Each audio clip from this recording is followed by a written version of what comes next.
We have a problem. And after being in Atlanta and witnessing it live in person, I wanted to come on here and talk about it. Shout out to Juan Gotti Talking Sports. You know what it is. Shout out Wall Gotti Talking Sports. The way that we live is not for everybody. Nah, that ain't it, y'all. How do you think the rest of Jaden Daniels' career is going to go? If we're, 6, 7 games into Jaden Daniels' career and he's already milking injuries, like... Stop saying my name, you dick rhyme bastard.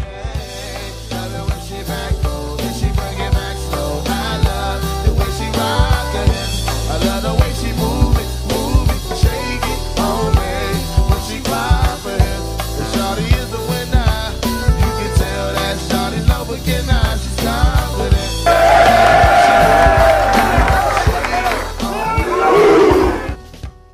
What's good, y'all? Back to life, back to reality, as we're finally back home. And unfortunately, I did not bring the W with me, as we're going to talk about the issues from Sunday's game. Now, I know you done heard by a million other content creators by now what I'm about to say, but again, given back that we're finally in the setup, I wanted to just talk more about this defense. I have a vlog of my experience dropping tomorrow at 6 p.m.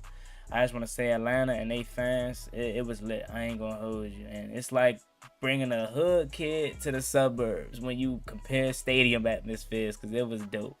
But let's talk about it, man. So the Washington Commanders, as we know by now, lost 34-27 in a game in which it was very, very piss poor defensively, and that was my biggest letdown, and I'm sure it was yours as well. But it hits different watching it live in color and like seeing it up close and personal, because on TV when you're watching it you can't see the other side of the screen. So it's like you're anticipating, or you're kind of wondering, oh, what's going on? But it's like when you're there, oh, you seen Drake London wide open. You're seeing Kyle Pitts wide open. You're seeing Marshawn Lattimore having to be motioned over, and obviously we know he's not able to do that anymore because he lost a step. And you're seeing Revo missing tackles. You're seeing just everything, and it's just like, what's going on? Like, you feel me? Like, this team defensively got shredded by an offense and Michael Penix that scored 0 points to the Panthers the week prior. You know, I want to kind of not feel like this, but I'm going to be real with you. What if Michael Penix is the new Daniel Jones? And what are you talking about? Well, in terms of anytime he see Washington, he lights up. He has a field day. This man has played us twice and had both of his best games of his career. And I know a lot of people are going to say, Juan, the season's not over. Juan, we were banged up. And that is true. The season's far from over. But I think a lot of the reason why a lot of fans are acting the way they're acting and responding the way they are is because the two losses that we had, we looked horrible. We looked horrible, especially defensively. It'd be one thing had we lost to Atlanta in a close game. In terms of how it looks on score, it looks close, but in terms of how we looked and played, if it was a close game, no one would be, bitching, crying, moaning about the loss. Had this same performance happened in Green Bay, had we played better and just lost it's a good team, we wouldn't be. It's how we look, it's how we play, it's how poorly coached we are, it's how lack of execution we are, it's how soft these dumbass zones are. But then again, it's like you don't have the personnel to run man, so what are we doing? It's like Joe Witt has his hands tied behind his back, but at the same time, he's not an excuse out of this either, because he's the main target for yesterday's game. The main target. This defense, in my opinion, secondary-wise, has the talent to be one of the better staffs in the league. Yes, it's true. Marshawn Lattimore has lost a step. Yes, it's true. He's unk. He's not what he once was. But there's no way that you can't sit up here and tell me that you can't find a way to utilize his skill set.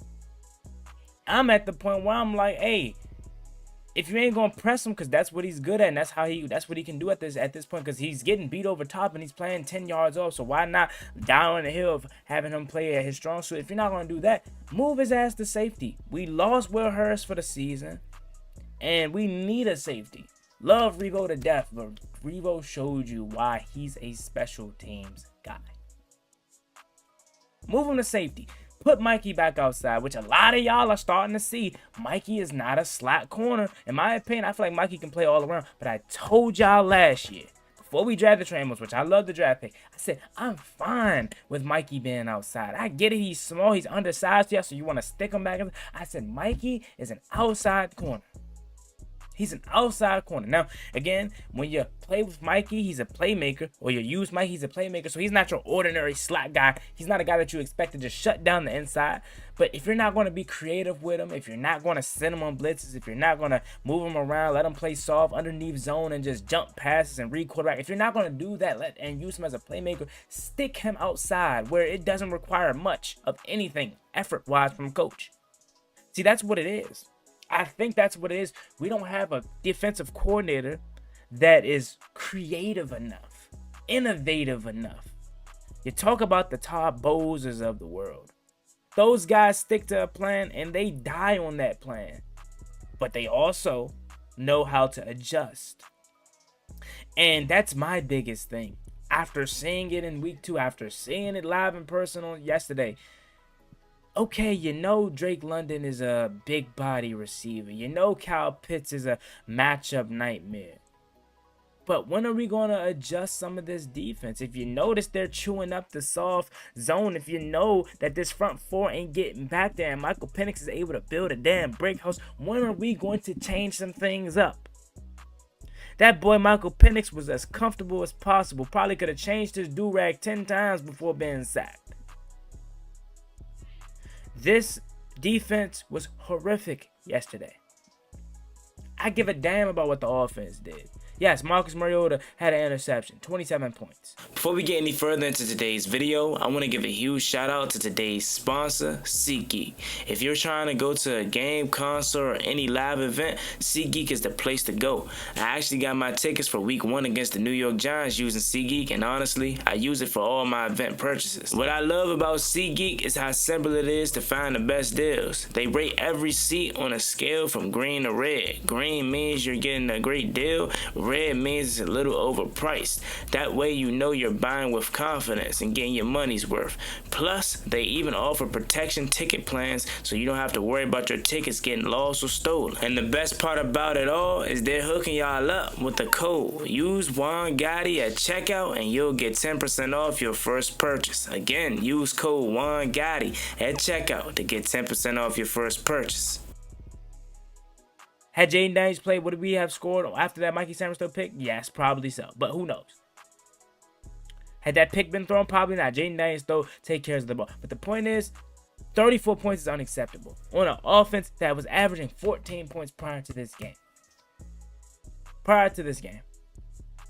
Why does it seem like we're always every team's get right game? And you know, I told you all. And I don't mean to brag my own horn because that's not a good thing, what I'm about to say. But I said I had a bad feeling about this game. We beat them 5 years in a row. They're a much talented team. And it so happened that, unfortunately, we're banged up. And I was saying I had a bad feeling about this game when we were healthy before the schedule came out.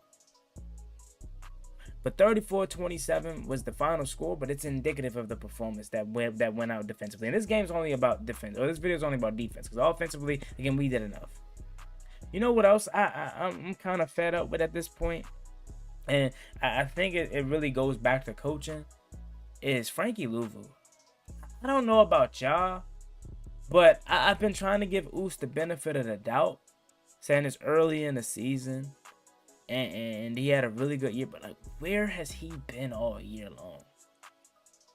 He hasn't done nothing. Bobby Wagner, why is he one-on-one with Bijan Robinson? Coaching, which has me to believe there's no way in hell Frankie Louvu is just trash all of a sudden, not good, a non-factor. It has to be the scheme, it has to be coaching. Shout out to my guys Reedy and Z. They posted this picture, and literally in the picture, guys look confused. They look like they don't know what they're doing. They look lost. And that's not them being trash as players, that's the lack of communication, because what if they don't understand the defense? That could very well be the case. Joe Witt Jr. is a second-year defensive coordinator, by the way. And that's why I'm not saying, oh, fire Joe Witt, he needs to go. Right? Now, if they decide to relieve him of his duties after this season, I can understand that because what he's put out there on display hasn't been the best. But I'm not going to sit up here, fire Joe Witt. Again, that doesn't get you nowhere right now. Maybe in the off season, but we're 4 weeks into the season, 5 weeks into the season, about to be when we play the Chargers. So, what you gonna do for the other rest of the games? Oh, give Dan Quinn play calling. It's probably not that easy of a transition how you think.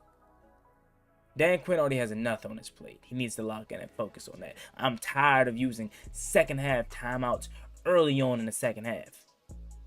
God damn, I need my timeouts. Tired of using them 10 minutes, 11 minutes, where Washington is using one of its first 3 timeouts. I'm tired of that. So Dan Quinn has enough on his plate. I want to say this defense just isn't good against